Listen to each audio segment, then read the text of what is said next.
Assalamualaikum warahmatullahi wabarakatuh. Di video kali ini saya akan mentutorialkan ya cara merakit mesin untuk motor Yamaha Vixion. Pertama-tama kita panaskan dulu di bagian crankcase-nya supaya saat pemasangan bagian kruk as itu lebih mudah.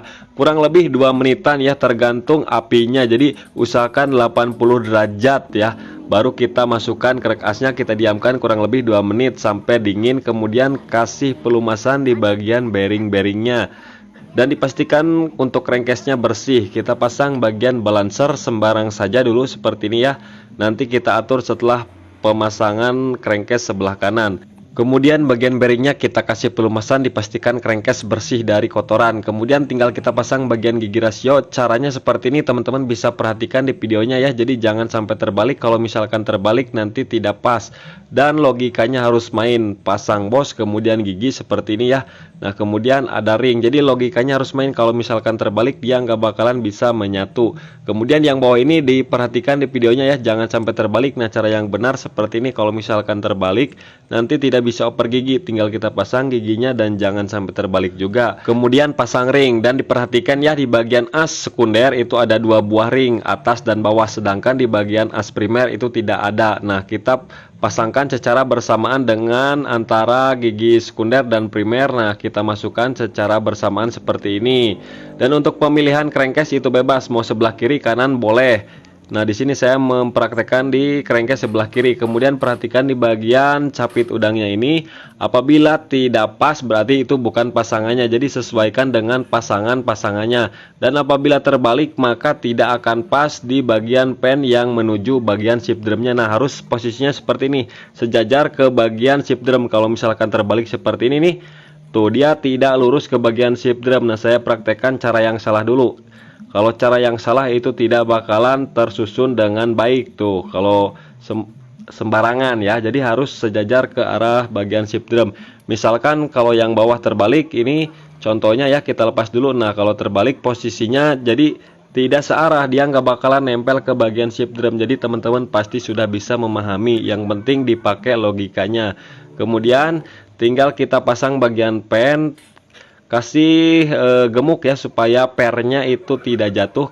Cukup kita masukkan aja dulu yang bagian atas, jangan dimasukin dulu ya. Kita pasang bagian shift drumnya dulu. Kalau misalkan langsung dipasang pennya tidak bakalan bisa terpasang. Shift drumnya ada per, kemudian ada semacam besi untuk switch netral ya. Nah kita masukkan sampai pas ya, hati-hati jangan sampai jatuh. Apabila jatuh teman-teman kasih template aja supaya nggak jatuh. Kemudian tinggal kita pasang, bukan pasangkan ya, satukan tadi capit udangnya ke bagian jalan. Di bagian shift drumnya kita masukkan karena ada 3 jalan ya. Kita pasangkan. Setelah terpasang semua tinggal kita dorong bagian pennya. Nah seperti ini udah selesai ya teman-teman. Kemudian tinggal kita cek ya, cek di bagian giginya. Kita kasih pelumasan dulu supaya lebih mulus dan mudah. Tinggal kita putar-putar saja. Di bagian shift drumnya kan itu ada semacam pembatas ya, sampai mentok. Kita putar ke kiri sampai mentok, kita putar ke kanan sampai mentok. Kalau misalkan shift drum bisa berputar berarti cara pemasangan giginya sudah benar. Apabila shift drumnya di tengah-tengah tidak sampai mentok, maka ada yang salah cara pemasangan di bagian giginya tersebut. Nah sedangkan di video ini udah jelas ya, udah mentok ke kanan, udah mentok ke kiri, udah jelas. Tinggal kita kasih lem ya, bebas mau di crankcase sebelah kiri ataupun kanan, cukup satu bagian saja, nggak perlu dua-duanya. Kemudian kasih oli di bagian bearing-bearingnya. Perhatikan ada 2 buah boss center ataupun pin dowel ya, jangan sampai lupa.